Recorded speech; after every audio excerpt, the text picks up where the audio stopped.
A threat of gang reprisals has triggered a state of emergency in Trinidad and Tobago. The president issued the order shortly after 7 a.m. 3 hours later, Acting Attorney General Stuart and Minister of National Security Fitzgerald Hinds hosted a press conference to explain the reasons for the SOE, providing further details. They revealed that police intelligence indicated an increase in violent gang activities. However, no curfew has been implemented. More from reporter Kandace Jackson. After a decade of resistant calls to declare a state of emergency in light of escalating crime, the government of Trinidad and Tobago has relented, with Acting Attorney General Stuart describing the decision as a necessary move. And we've resisted it for 10 years, but now, based on what has been provided to us, it would be irresponsible of us not to take this step. Following a string of murders over the weekend, including a brazen shooting in front of the Besson police station in Trinidad, the TTPS advised the National Security Council that urgent action was necessary. Certain criminal gangs, and I will leave out the places where at this stage, but I can say throughout Trinidad and possibly Tobago, are likely to immediately increase their brazen acts of violence in reprisal shootings on a scale so extensive that it threatens persons and will endanger public safety. Unlike SOEs of 2011 and 1990, the state of emergency will not include a curfew.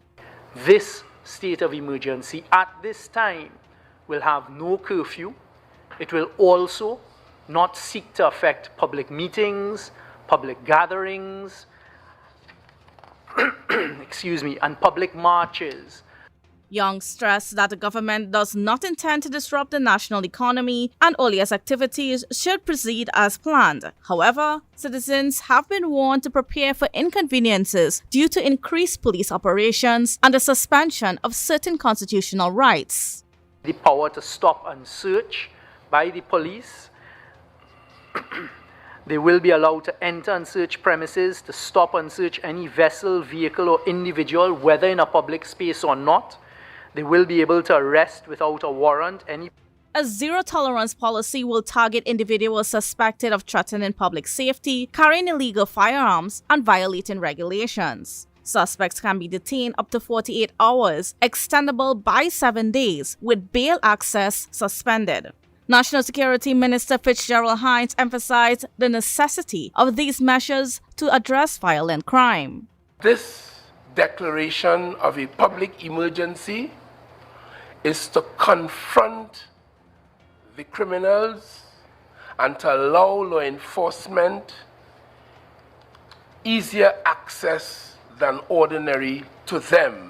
Police officers on leave are being recalled to assist in the efforts, while the Defense Force has been granted powers of arrest. As outlined in the Constitution, the SOE will remain in effect for 15 days. If the government decides to extend it beyond this period, parliamentary approval will be required for an additional 3 months. Kandace Jackson, Tobago Updates, Television News.